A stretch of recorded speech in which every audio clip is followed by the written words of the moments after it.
Prošle godine smo bili hrabri i spustili smo se sa krova kako bi deci podelili paketiće. A ove godine smo drugačiji i spremamo za njih veliko iznenađenje. Ko sanja, taj i veruje u čuda. Deca su poslala svoje želje Deda Mrazu, a mi smo se potrudili da ih sve ostvarimo.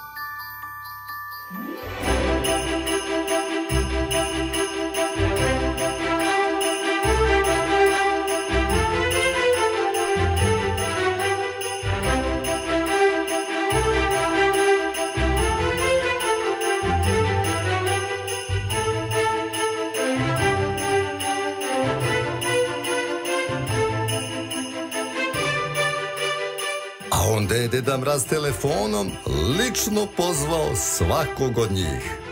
Ho, pa to si ti! Pozdrav Anđela, drago mi je da si tu.